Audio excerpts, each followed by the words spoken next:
Every NFL team's make or break player for 2025. This is Pro Football Focus. We are skipping ahead to the New Orleans Saints to see who their make or break player is. It's pretty obvious. I mean, this is, in the Saints situation, it's going to be whoever the quarterback is.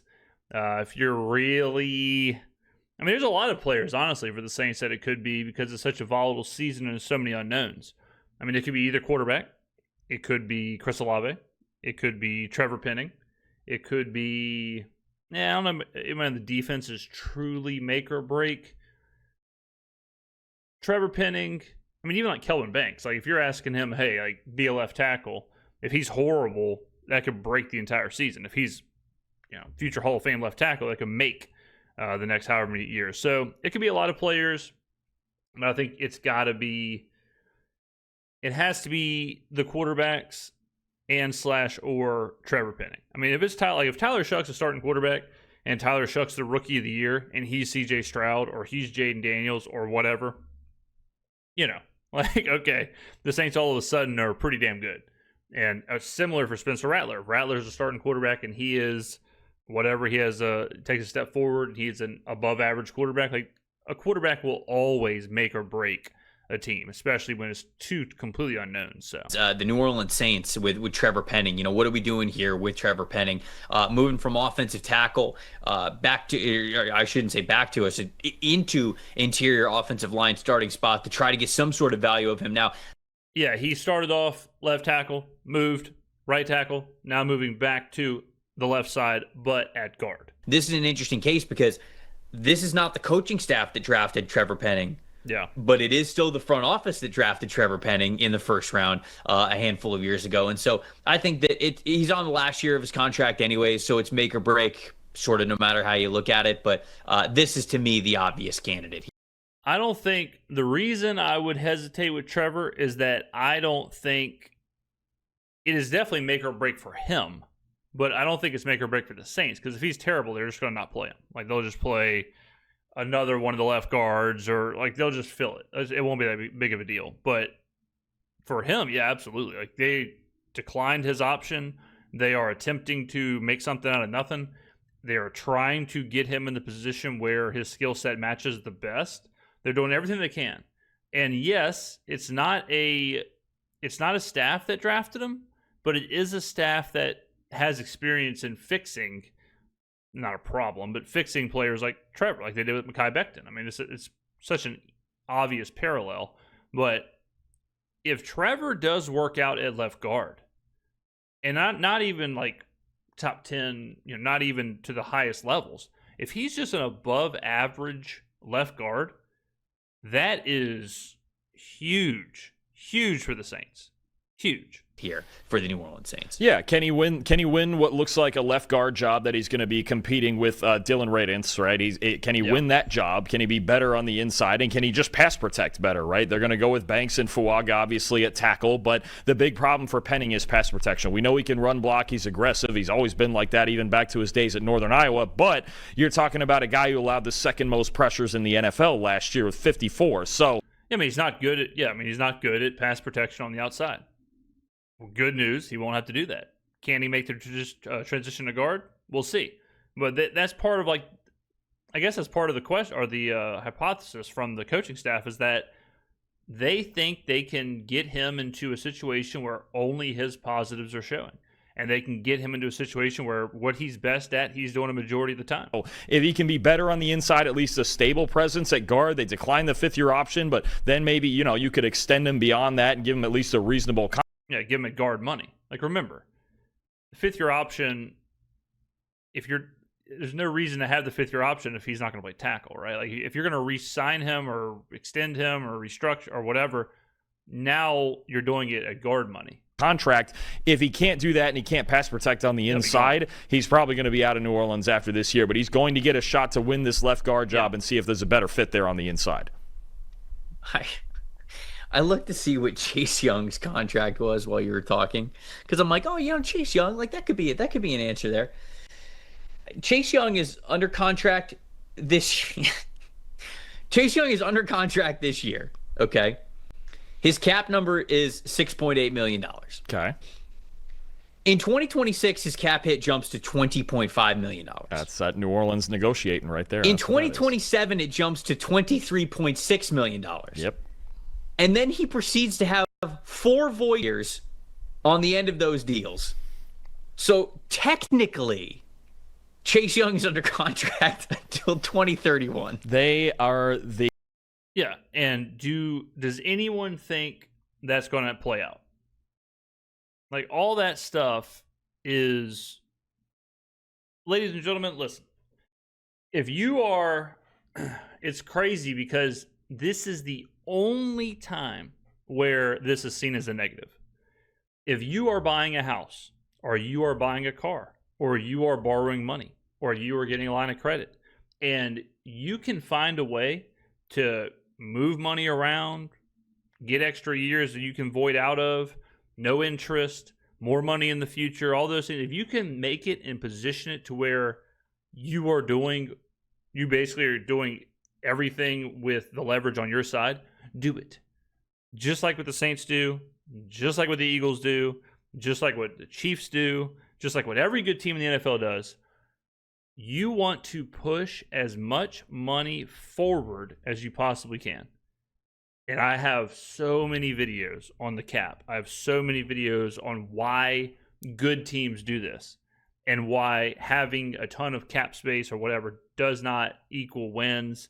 I have a 45-minute masterclass explaining exactly how the New Orleans Saints manage the books.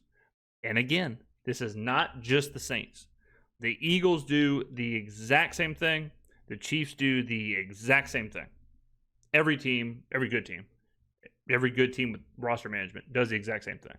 So if you don't understand it, it looks like it's all kind of put together by glue and bubble gum or whatever, but the league allows it to happen, and so teams should take advantage of it. The kings of sweeping it under the rug. That is all you did was just point out that's the New Orleans Saints MO right there. Just sweep it under the rug and we'll worry about it in 2031. I forget what decade. When they're pushing contracts like Chase Young's to the next decade, that tells you how they do things down there. Are they still paying Drew Brees? They might still be paying Drew Brees. I don't even know.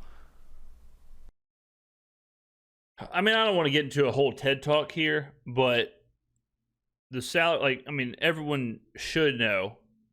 Everyone should understand. Let's just take a look at it. All right, so this is the salary cap space if we're looking around. So the Saints right now are chilling, $29 million in cap space. They are, 1, 2, 3, 4, 5, 6, 7, 8, 9, 10, 11, 12, 13. They're 13th right now in space. And then again, you look at the teams moving forward, Bills, Chiefs, Lions, Vikings, Saints, and then 2027 is the big year. That's when we forecast a lot of the windfall. And yeah, you're not going to have $137 million, but it gives you space. It gives you space to operate and move some stuff around. So everything's fine. The cap is taking care of itself. It's all cool. You can see the base salary cap, how it continues to go up. So this is why you want to keep pushing money into the future, because money is less valuable in the future because you have more of it. I've explained it with this metaphor before. If you have a bill, okay? If you have a bill, let's say you have a $10 utility bill and you have $100 in your bank account. All right, that's 10% of your bank account to pay it right now. Now, if the bank tells you you can push that bill into the future, all right, you can push that bill into the future, $10 bill, and next year we'll give you $50. So you'll have $150 in your account. And then they say you can push it again, push it into another year, and we'll give you $50 more. So at that point, you have $200 in your account. It's the same $10 bill. Why would you not pay it when you have $200 in your account? The money, the $10, is much less valuable than it is when you have $100. That is a very crude example of what the Saints do. how they push this stuff forward. It's not just the same. I keep saying that. It's a lot of teams do this. A lot of good teams do this. A lot of, because you want to try and take advantage if you can. If you can take advantage of the cap, take advantage of it, for sure. Really, the only reason you have cap space is if you don't have players to pay. That's really the only reason you have a ton of cap space, is if you don't have the players under contract on the roster. So a lot of the times you'll see bad teams with a ton of space. Usually. So there you go. A little bit of an explanation there. I actually don't know. Are they paying Drew Brees? They might still be paying him for all we know. They just keep pushing. I mean, this is insane. This is absolutely insane. Everything's just we'll deal with it next year. It's fine. They are not. No shit. Okay? Sorry, guys. Sorry. Okay?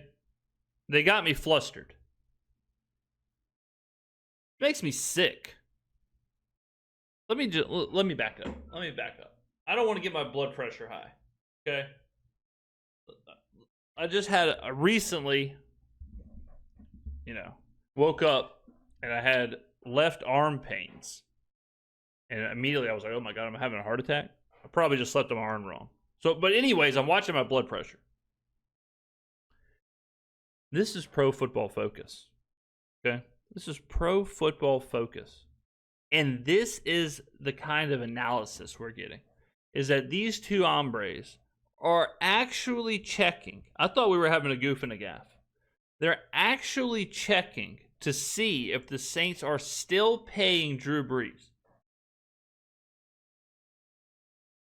This is what happens whenever a stereotype or a narrative or whatever gets so copy and pasted that people don't even know what's real and fake. I just got breaking news. Jair Alexander is to the Ravens. We called that, 2 weeks ago? 3 weeks ago? Something like that. Easiest thing in the world. Lamar Jackson went to Louisville. He went to Louisville. They're best friends. Go chase a ring. Easiest. Who could have guessed that? I mean, it's just unbelievable how this plays out. Like, the Saints salary cap situation is absolutely fine. The strategy that they employ is the exact same as multiple other teams in the NFL. But because of this stupid narrative of salary cap hell and whatever, even when everything's fine, this is what we have to deal with. This has ruined my entire day. All right, ladies and gentlemen, thank you for watching the video. I'll let them keep going. Oh, okay. They're finally not paying Drew Brees. Yes. Okay. The dead money that I have here is he's not on this list. Okay. They are still paying Michael Thomas, Oof. Jameis Winston, Oof. and they're also paying Marshawn Lattimore, but that was a trade last year. Jameis has been on like 4 other teams since then, and the Saints are still paying him? Jeez. How to make sticker with. All right. Sorry I had to subject you all to that. All right, ladies and gentlemen. Peace.